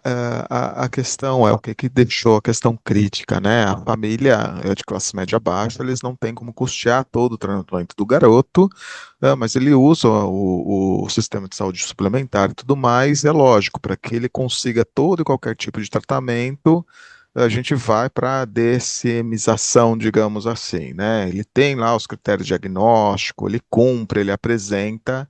Mas a briga, digamos, nesse momento é que a rede de saúde privada aceite tratar o garoto. Porque a alegação é justamente essa. Ah, mas ele é adolescente, né? Essa instabilidade, desenvolvimento da identidade, da personalidade, outras questões são comuns à idade. E eu tô lutando para mostrar, olha, isso é como a idade, mas o quadro dele especificamente pelo histórico de vida, uma série de questões, né? Ele tem uma falha muito grave no processo de holding, né? Ele tem uma necessidade de ter um vínculo consistente que ele não viveu com ninguém até hoje, nem com pai, nem com mãe, nem nada, que eu entendo que é o caminho para ele, né? Mas eu brigo entre aspas, né? Eu tenho que persuadir e sensibilizar o sistema para que ele possa ser devidamente atendido. É essa a questão minha hoje. Está sendo o principal desafio no final das contas, porque a mim o diagnóstico dele mesmo, com a idade, tudo, o histórico de vida é muito consistente para o diagnóstico, mas eu preciso casar esse raciocínio clínico, né, com toda a fundamentação teórica, para que o sistema aceite tratá-lo. É essa a questão. E o risco que ele representa a família hoje, né, não é baixo. Ele abriu a testa da avó com um soco, a mãe desmaiou sufocada porque ele enforcou ela e tudo mais, e ele tem irmãos menores, então a família está com receio do garoto. É isso. Mas obrigado pela orientação. Nada. Obrigado pela contribuição também, André. Valeu. Ô, Aqui, Jéssica, aí eu na vou sala abrir aqui no tem. auditório, Vou. tá? Tá bom. Ali, Gente, eu adorei o trabalho de vocês. Conheci termos aqui que vou me apropriar. Esses fatores socioecológicos, sensacional. Eu queria pegar o gancho da confiança, né? Eu atendo um paciente adulto, tipicamente gabaritou, né? O que vocês trouxeram, mas no caso da Giovana, ela tem que idade mesmo? 30. Tá, uma jovem, né? Uhum. É a questão da confiança. Quando você fala, Alice, que ela não queria voltar para casa, então ela estava se sentindo segura. Uhum. Ela estabeleceu um vínculo de confiança, particularmente com você ou com mais pessoas? Como é que foi isso? Me parece que esse assim é o terreno mais fértil para dar alguma luz numa reintegração aí desse self clivado e confiança. Eu acho que sem isso não vamos dar nenhum passo. Eu queria saber se foi uma coisa com você ou se estabeleceu com outras pessoas também que estavam trabalhando nesse local. Sim, foi um vínculo específico comigo, mas também com outros profissionais, porque lá dentro dessa internação, cada paciente é acompanhado por um médico, psiquiatra, um psicólogo e um assistente social. Então, todas essas pessoas que estavam inseridas no caso dela de forma particular, ela conseguiu ter essa vinculação bem intensa, uma confiança muito grande com algumas pessoas da enfermagem também, com alguns outros colegas na internação. Tanto é que ela passou por momentos difíceis dentro da internação, justamente quando esses vínculos se quebraram. Então, por exemplo, uma outra paciente que ficava no mesmo quarto que ela teve um bom vínculo, elas viraram amigas, conversavam muito sobre experiências parecidas. E quando essa paciente teve alta, ela se desorganizou muito e voltou novamente ao mesmo estado de quando ela entrou. Tanto é que ela ficou mais de um mês internada e foi um processo até a gente conseguir essa alta. Porque ela tinha esse medo de se separar das pessoas que estavam ali dentro, de se separar daquele cuidado. Então a gente. Exatamente. Então, antes mesmo dela ter alta, a gente fez diversas reuniões com a equipe que acompanhava ela fora, os psicólogos, assistentes sociais, etc., que ela já tinha uma equipe de cuidado. E a gente precisava mostrar para ela que a gente estava fazendo esse contato e que ela ia continuar sendo assistida da mesma forma que ela estava sendo, que eles conheciam a gente, que eles sabiam o que a gente estava fazendo e que eles iam dar continuidade nesse trabalho. Então, foi realmente isso que você comentou. Imagina.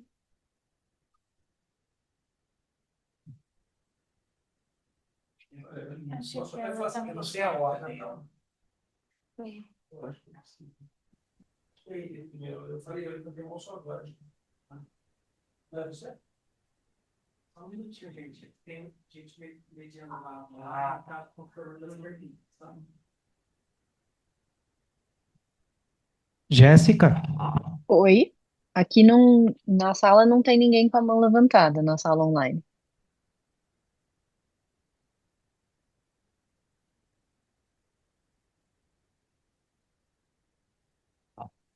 Ó, Jéssica tem aqui pergunta no online?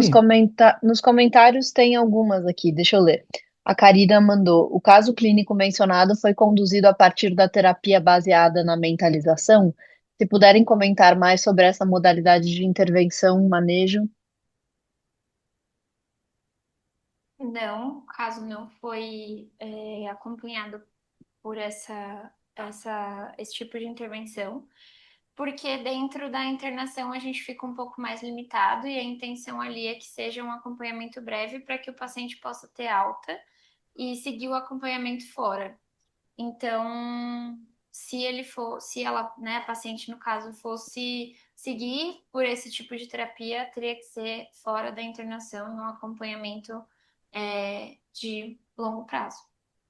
E aí, você quer comentar um pouco, Arthur, do que é?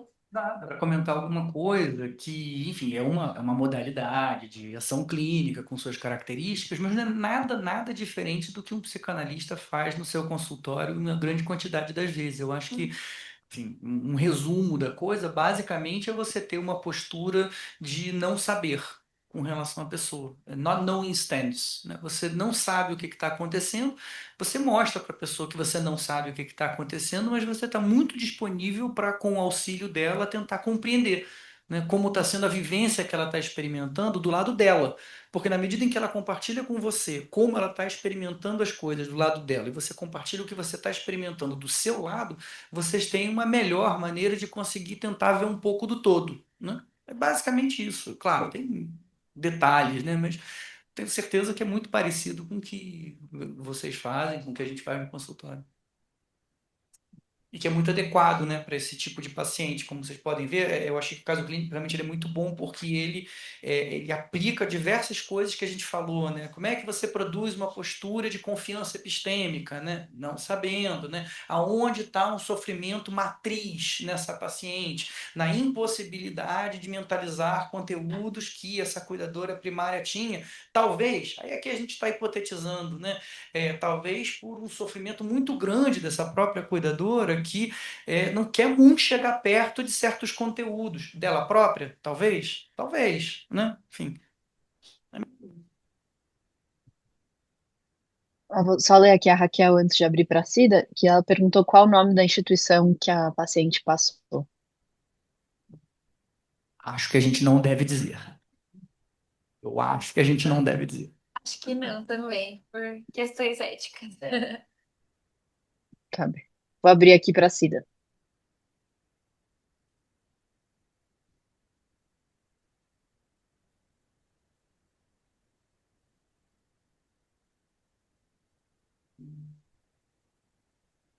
Ó, vai aparecer aí para você ativar o som. Aí clica aí. Aqui, né? Isso. Oi. Boa noite a todos. Eu não sou psicóloga, nem psicanalista, eu sou professora de língua portuguesa e atuo diretamente com adolescentes. Por isso, meu interesse em participar dessa palestra. O que eu tenho observado na sala de aula é que recebemos muitos adolescentes com diagnóstico de TDAH, de autismo, e em quase 40 anos de profissão, eu não recebi nenhum transtorno de borderline. E o que eu tenho para perguntar é assim, que comportamentos que eu posso observar numa sala de aula, além da automutilação, que é muito presente, para eu pensar em encaminhar um aluno que possa vir a ser diagnosticado com esse transtorno. Que tipos de comportamento esse adolescente pode apresentar numa sala de aula, além da automutilação? Seria essa a pergunta. Eu acho que, em primeiro lugar, desvincular a ideia de que cutting, né, de que cortes, etc., está diretamente associado a quadros borderline, né? Tipo, existe em grande frequência? Existe, mas faz parte de um certo estigma que a gente constrói a respeito do quadro, né? Você pode encontrar pacientes que façam e que não, né? E você pode encontrar pessoas que pratiquem, né, autolesão de diferentes maneiras e que não tenham um transtorno de personalidade, né? Eu acho que dificilmente você vai conseguir enxergar isso porque tende a ser mais silencioso para o professor, né? Talvez um aluno, não sei em que idade dos teus alunos, né? Mas dos históricos de pacientes que eu tenho, que eu já ouvi, na escola, em geral, tem um isolamento social importante, eventualmente situações que colocam o grupo contra o sujeito, enfim, certas atitudes que provocam bullying nesse indivíduo. Às vezes isso pode aparecer assim, mas a princípio seria muito difícil de pensar, bem, esse é um dos casos, né? Como a gente vê, assim, por exemplo, o aluno que está de determinada maneira, dislexia, o TDAH, o autismo, que são mais facilmente enxergáveis para um quadro de personalidade menos fácil a princípio, porque a gente está falando de uma coisa que não está muito na ordem dos sintomas, está mais na ordem do funcionamento interno, né? Da maneira como é que a pessoa tem a sua identidade, seus interesses, a sua autoestima, a relação com os outros. Você vai pegar isso muito pelas bordas, se pegar, né? Entendi. Muito obrigada. Tá bom? Acho que é aqui, né? Tá aí na sala, se tiver alguém. Gente, acho que o som tão bom que você que ouve, né? Só um minutinho. Não. Não vai escapar do microfone. Não, tá bom. Dá para ouvir bem assim? Eu vou fazer mais uns comentários de algumas coisas que eu estou ouvindo e estou pensando ao mesmo tempo do que uma pergunta, mas daí para vocês comentarem isso, né? Bom, o trabalho sensacional de vocês, eu não conhecia esses autores, né? Mas eu venho estudando borderline tem uns anos, por conta que eu tenho uma filha com 18 anos que começou a apresentar o quadro ali uns 12 anos, né? Então, na minha clínica mesmo, eu atendo na psicanálise, eu nunca tive um paciente borderline, mas a minha filha me levou para uma escola de estudo borderline e eu venho estudando bastante, né? E puxa, como é difícil, talvez seja uma das coisas mais difíceis hoje na psicanálise, porque tem talvez uma linha que passe que vai igualando todo mundo que estuda o borderline na psicanálise, se a gente pensar no Winnicott, no Green, nesses autores mesmo de hoje que eu não conhecia, entre outros, você vai encontrando alguma coisa que está ali, né? Mas é sempre muito difícil, especialmente a questão da gênese da problemática, onde é que acontece o problema, e que parece que tem relação com a infância mais primitiva, a primeiríssima infância, algum tipo de sofrimento agudo ali, de abandono ou de sensação de violência, ou de violência diretamente sofrida ou de observada, quando aquele corpinho ainda não tinha nenhum eu formado, né? Então era um sujeitinho ali, muito tenro, e eu vejo que pela história da minha filha e por outras que eu venho acompanhando e ouvindo, quanto mais novo, mais grave, me parece, né? Os quadros mais graves, você vai ouvir a história e você ouve alguma coisa grave ali, do 0 a 18 meses, né? Depois também, claro, mas aí já parece que não é tão grave. Muito interessante que eu venho falando com muita gente, observando. E aí, então, parece que é sempre a questão do abandono, é essa linha, talvez, que cruze todos esses nossos teóricos da psicanálise, né? Que às vezes, mas essa criança não foi abandonada, ela não foi abandonada, mas ela estava num lar com extrema violência, e ela estava sozinha no canto ali, aquele corpinho tremendo, aquilo é abandono, né? A Giovana não foi abandonada pelo pai, o pai adora ela, mas só que o pai viaja, né? O pai viaja, o pai não teve, então. Isso é uma espécie de um abandono, de um certo ponto de vista nosso, a gente pode dizer que ele não quis abandoná-la, mas ele a abandonou. Aí a mãe, parece que a mãe sim, a mãe não suportou, né? Então, o que eu vou vendo na minha filha, eu vou vendo em outros casos, assim, esse personagem no mundo que sofreu esse abandono ou derivações dele, ele vai crescer, acho que isso vai começar a eclodir ali na adolescência, e aí ele vai testar os vínculos de relacionamento. Por quê? Testar o vínculo é assim, sabe como abandonar de novo? Então eu faço isso com o amigo, faço com a tia, eu faço com a minha mãe, faço isso com todo mundo, violentamente, né, desordenadamente, e adivinha, vai acontecer, as pessoas vão todas embora, né? A minha filha foi perdendo amigos ao longo hoje, e ela tem 18 anos, não tem amigos mais, né? Ninguém suporta ficar com ela, porque ela destruiu todos os vínculos. Não adianta pedagogicamente explicar isso para ela, né?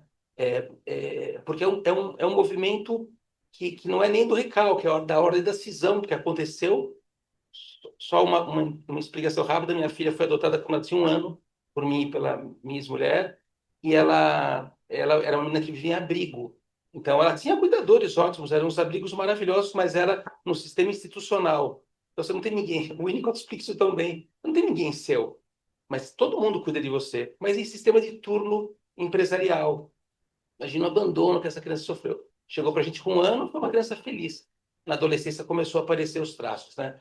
Por último, eu queria fazer um comentário do trabalho de vocês, que quando vocês vão falando ali uma coisa, que eu penso, puxa, eu estou vendo nitidamente aí o que você diz assim, né? Você fala que a gente observou que mesmo não sendo justificado que ela ache que ela está abandonada, mas ela está porque ela pensa, eu vou voltar para casa, meu pai já não está lá. Esse pai, eu amo ele, mas ele não está. A minha mãe já disse que não me quer. Ela já disse. Então, quer dizer, o abandono está dado, né?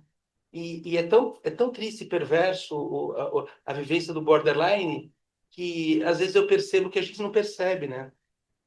O quanto que o abandono, às vezes, ele é sutil, ele é tão, assim...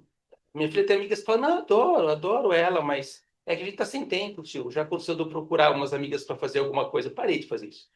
E assim, foram abandonando ela, né? Então, a gente tem que estar muito atento para olhar por detrás e ver isso. E por fim, para fechar, as violências que a minha filha causou para fora, para gente, para pessoas que ela agrediu fisicamente, ou que ela jogou coisas. que depois isso mudou para agressão a ela mesma, tentativa de suicídio, corte, é sempre um grito de desespero, diz assim, putz, eu quero ser amada, eu só queria que alguém gostasse de mim. E olha que controvérsia, não vai gostar nunca, assim. Pois é, então é um ciclo infernal que o borderline vive, né? E o Winnicott entende que a única maneira de fazer isso é acolhendo, né? Então é uma clínica totalmente diferente, né? Eu queria que vocês comentassem. Obrigado pela oportunidade de falar e parabéns pelo trabalho. Obrigado pelo comentário, realmente excelente, né? Muito obrigado por, né, abrir para a gente também fazer esse comentário. Refletindo junto com você, né? Coisas que vêm à minha cabeça. Eu tenho a impressão de que a psicanálise é a melhor teoria da mente criada no século XX. Melhor teoria da mente do século XX. No século XXI, vamos ver, né? Mas é a melhor teoria da mente. Enquanto prática, é uma prática, né? E dentro das suas afirmações, a gente vê, dá para observar a evolução dos autores saindo de uma necessidade anterior que é de trazer causalidade para as coisas, né? Isso aconteceu por causa daquilo. Claro, tudo acontece por causa de alguma coisa, né? Tipo, eu tô aqui agora porque antes eu fiz tal coisa, porque antes eu fiz tal coisa, blá, blá, blá, né? Isso é uma, inclusive, teoria da sorte é isso, né? Tal coisa aconteceu porque tal coisa aconteceu porque tal coisa aconteceu. Assim é. Mas eu acho que a gente ganha mais quando a gente pensa em uma lógica que ela é mais correlacional do que de causalidade, né? Isso aconteceu e aquilo também aconteceu, né? O que que levou a quê? Sei lá, né? E as melhores contribuições desses autores, que são bem pouco mencionados, bem pouco citados, bem pouco estudados, trazem para a gente tirar certas figuras de um lugar de altíssima responsabilização, né? São muitos fatores, né? A gente encontra pacientes que fazem quadros e que, enfim, são diagnosticados com quadros borderline que não passaram por traumas que a gente a priori entenderia como básicos para um paciente, né, de negligência ou de violência, etc. Então, o que que houve, né? Hipoteticamente, as pessoas podem ter dentro delas necessidades não atendidas, né, e podem ter vivido, né, essas experiências como experiências de abandono, né? O ambiente fez o que ele pôde, né? Enfim, isso aquela pessoa foi vivido. Quer dizer, ela é psíquica. Exatamente. Eu trouxe esse livro do Kenzaburo, realmente não à toa, assim, é um pequeno spoiler, se você abre o livro, na orelha tá escrito lá, então não é um grande spoiler, né? Mas ele tem, no final da vida, já velhinho, já tendo escrito muitos livros, ele mesmo no livro, né? Ele faz um pseudônimo, os livros dele são assim. Ele fala, vou escrever a história do meu pai, a história da morte do meu pai. Né?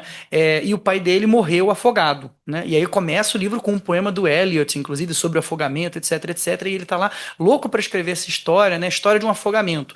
E ele vai poder escrever essa história, que ele já escreveu um começo dela, um rascunho, e mandou para a mãe. A mãe guardou, não falou muito sobre isso. E aí ele fala, bem, eu vou chegar lá, eu sei que minha mãe tem uma maleta vermelha, nessa maleta vermelha tem documentos muito importantes sobre o meu pai, quando eu pegar esses documentos eu vou poder escrever a história do falecimento do meu pai. Ele vai lá, pega a maleta e na maleta não tem nada, né? A mãe queimou os documentos que estavam ali. De vez em quando ela pegava, ela parava assim, ela ia pegar um documento, queimava, e não era porque era muito importante, não, esse documento não ia ser importante, etc, né? Isso vira um silêncio, né? E ele não consegue escrever a história do falecimento do pai dele, né? Genial, esse livro é genial. E eu acho que ajuda um pouco a gente pensar sobre essas coisas não pensadas, né? Crise que ele vai por não conseguir narrar a história que ele queria narrar e por começar a descobrir que essa história não era bem assim como ele achava que era, né? A morte do pai dele por afogamento não foi exatamente como ele imaginava. Muito bom. Temos mais perguntas? Eu acho que aqui na sala tem, e não sei se online também tem, Jéssica. Melhor na sala, porque aqui a gente tem algumas pessoas que escreveram, mas a gente está Tá. no finalzinho, vamos com quem tá aí. Parabéns pelo trabalho, gostei muito. Mas me veio uma questão em relação a esse diagnóstico na adolescência. Reverberou muito em mim, assim, porque é muito difícil mesmo. E dar esse diagnóstico, então, penso num adolescente de 13 anos, 12, puberdade, 12, 13 anos. O quanto os trabalhos e todas as referências trouxeram esse benefício desse diagnóstico na adolescência precoce, assim, não é precoce, mas o quanto é bom, e nós como clínicos, como que a gente pode atuar nesse diagnóstico, né? Porque normalmente a gente vai encaminhar também para todo um médico, um trabalho em relação a isso, e a gente está vendo Hoje a questão também da neuropsicologia crescendo, e aí vai encaminhar para o neuropsicólogo, que vai dar um monte de outras coisas também, né? Então, fiquei pensando um pouco nisso. E uma outra pergunta que eu fiquei pensando é se essa hipermentalização que vocês colocaram, as pesquisas, os trabalhos, as referências, podem vir também diante. A gente viu ambientes que faltaram ali de alguma forma, né? Falharam, né? Tiveram essas falhas. Mas se essa hipermentalização pode vir também por uma falha, talvez, do excesso, então. Essa super proteção, porque a gente sempre olha mais para essa coisa da falha do abuso físico, mas pode vir também por conta dessa superproteção? Acho que são duas questões que ficaram aí para mim. Obrigada.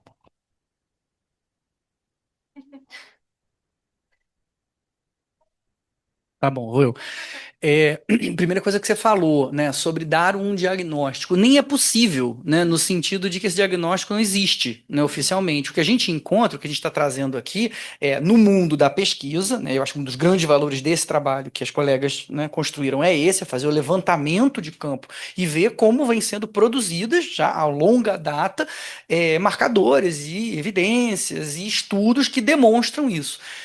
Esse diagnóstico entrar oficialmente ou não é para o futuro, pode ou não acontecer. Então, para efeitos pragmáticos, ele nem existe. Né? Então, para aquela coisa que para nós psicanalistas não importa. Né? Qual é o CID, qual é o F? Não tem. Né? Por enquanto, pode ser que tenha depois. Mas aí importa para nós psicanalistas. Na conversa com colegas, né, eventualmente no trabalho ambulatorial que a gente faz, vez ou outra você encontra alguém falando, bem, tem que fazer o quê? Tem que esperar dar 18 anos para virar fada da patologia e dizer agora, você não é.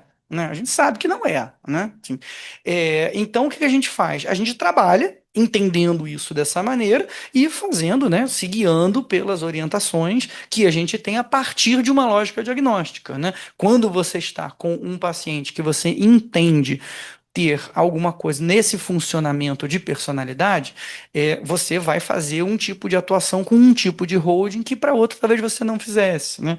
Eu lembro também de uma aula que eu assisti assim, sobre isso, né? Borderline, adolescência, etc. E o que a colega falou, e que eu achei clinicamente, anedoticamente, né, interessante, é que um adolescente sem transtorno de personalidade, quando ele está na adolescência, ele entra na turbulência da adolescência, que é desconfiar, criticar, né? Tudo ao seu redor. Mas, em algum lugar, ele sabe que na família ele encontra alguma coisa de proteção. Né? Por mais que ele se rebele com isso, e com todo o direito, tem mais é que se rebelar mesmo na sua Constituição, como a gente viu. Né? Mas ele sabe que ele tem isso. Né? Um adolescente num quadro de personalidade não tem. Né? Esse lugar está desconfigurado. Né? Cabe a nós clínicos configurá-lo, né? Configurá-lo de alguma maneira, né? Com as peças que a gente tem.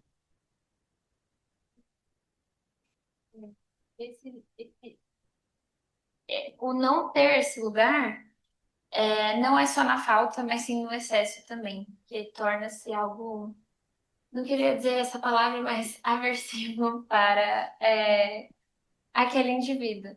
E olhando para esse caso que eu trouxe, eu entendo que sim, que o excesso também pode trazer os mesmos prejuízos. Entendo que quando a gente está falando aqui sobre essa dificuldade do paciente, né, do indivíduo de se reconhecer, reconhecer a própria identidade, a gente também consegue ver essa dificuldade em um ambiente de superproteção que se torna um indivíduo que não tem a própria identidade, né? Que é moldado pelas decisões, pelo controle dos pais de forma excessiva e que faz com que ele tenha essa dificuldade em se ver como um sujeito único, separado da mãe, do pai, dos cuidadores, que seja. Então, é isso. Respondendo a sua pergunta, acredito que pela linha do que a gente trabalhou aqui, pela perspectiva do Winnicott, eu acredito que sim, não. Vale para os dois. Entrando nisso que a Alice falou do Winnicott, ele justamente fala isso, de que tem aquele ambiente que falha tanto que o bebê fica desintegrado, e tem aquele ambiente que não deixa o bebê nem chorar, nem sentir o que ele tem que sentir para entender o que ele porque ele está chorando, assim. Então é aquela mãe, um exemplo é aquela mãe, é aquela pessoa cuidadora que o bebê nem chora e já tá alimentando, o bebê nem chora e já tá dando alguma coisa para ele, assim. Então, o Winnicott fala que o chorar do bebê, quando ele chora, ele desintegra, mas depois ele integra novamente quando ele é alimentado, né? Ou quando outra necessidade dele é, é suprida. Então, isso, assim, às vezes o choro é muito difícil de ser ouvido, mas ao mesmo tempo é positivo para o bebê nesse sentido, de tipo, ele chorar, ele sentir, de tipo, vir alguma coisa que sacia, ele fala, então era isso. Então, também tem isso, de talvez um transtorno vir pelo excesso, hipermentalização, o falso self também ser estabelecido pelo excesso do ambiente. O então era isso, eu acho que é o ponto dele conseguir entender que era isso. Porque quando não há essa possibilidade dele entender, como ele vai desenvolver a capacidade de mentalizar, né? Então, acho que esse é o ponto. Tem Deu mais nosso uma aqui na horário. sala. Tá bom. Vamos pegar esse último e aí encerramos. Tá. A última pergunta, né? Tá bom. Uhum. Boa noite, parabéns pelo trabalho, foi excelente. Eu tenho uma questão que eu fiquei elaborando aqui enquanto fui ouvindo, né, a fala de vocês, em relação ao que tange nós, enquanto psicanalistas, né, dentro da clínica, a partir do momento em que nós começamos a ouvir, né, a angústia do sujeito e notamos ali aquela despersonalização dele, e a dificuldade da mãe, né, em mentalizar, né, e partindo disso, né, em que momento, né, no norte do nosso atendimento, conseguiríamos ali fazer uma interferência, né, como você bem disse em algum momento ali sobre o sustentar o local de não saber, né, mas a minha dúvida, ela fica mais na questão do até que ponto nós, enquanto psicanalistas, sustentando esse local de não saber, torna-se ali, perpetua-se uma violência no que tange ali a pessoa com borderline, né? Onde ela vai identificar aquele não saber como, porra, eu queria saber alguma coisa, né? Você não tá, é um abandono, assim como todo mundo abandonou. A gente falar que, pô, eu vou te ouvir, mas nem ela sabe o que ela quer, sabe? Acho que permeia aí a minha dúvida, não sei se fez muito sentido. Fez. Pelo menos na minha cabeça fez, né? Eu guiei ela para um lugar que é assim, num tratamento, né? Num atendimento de paciente com um quadro de personalidade, né? O setting, ele é muito estruturado, né? Ele é muito estruturado para que coisas da ordem do não estruturado possam aparecer, né? Então, antes de, né, poder se sustentar uma posição de não saber junto à pessoa, é necessário que muita coisa seja sabido, né? É necessário que você saiba muito claramente de por que nós trabalhamos, você e eu, da maneira como nós trabalhamos, né? Se a gente fosse remeter aí à história da psicanálise, a primeira vez que a palavra, né, que o quadro borderline aparece, é num texto de 32, se eu não me engano, do Adolf Stern, né? Os quadros border, espacinho, line de personalidade, no qual ele identifica um grupo de pacientes que ali na hora da primeira entrevista, na conversa no tete-a-tete, tá bom, paciente neurótico, tudo bem, pipipopopó, deita no divã. No que deitou no divã, abre-se um quadro de psicose. Ué, peraí, o que aconteceu? Né? É um paciente que, se você desorganiza o ambiente no entorno, ele desorganiza junto, né? Ele traz uma desorganização interna muito importante. Então, por isso que, prescritivamente, e aí estou falando assim, com todo um saber mesmo sobre isso, né? Afirmado em diferentes modalidades de práticas clínicas com pacientes borderline. O setting é muito estruturado. Quer acrescentar alguma coisa? Não. Fechamos? Kenzaburo Oe. O nome do livro é Morte na Água. Morte na Água. Bom, acho que é isso por hoje. Muito obrigada, foi ótimo ouvir vocês, saber da pesquisa. Várias palminhas aqui no Zoom, não sei se vocês veem daí. Foi ótimo, obrigada, pessoal. Muito obrigada. Boa noite a todos. Obrigado para vocês Obrigada. todos. Obrigado.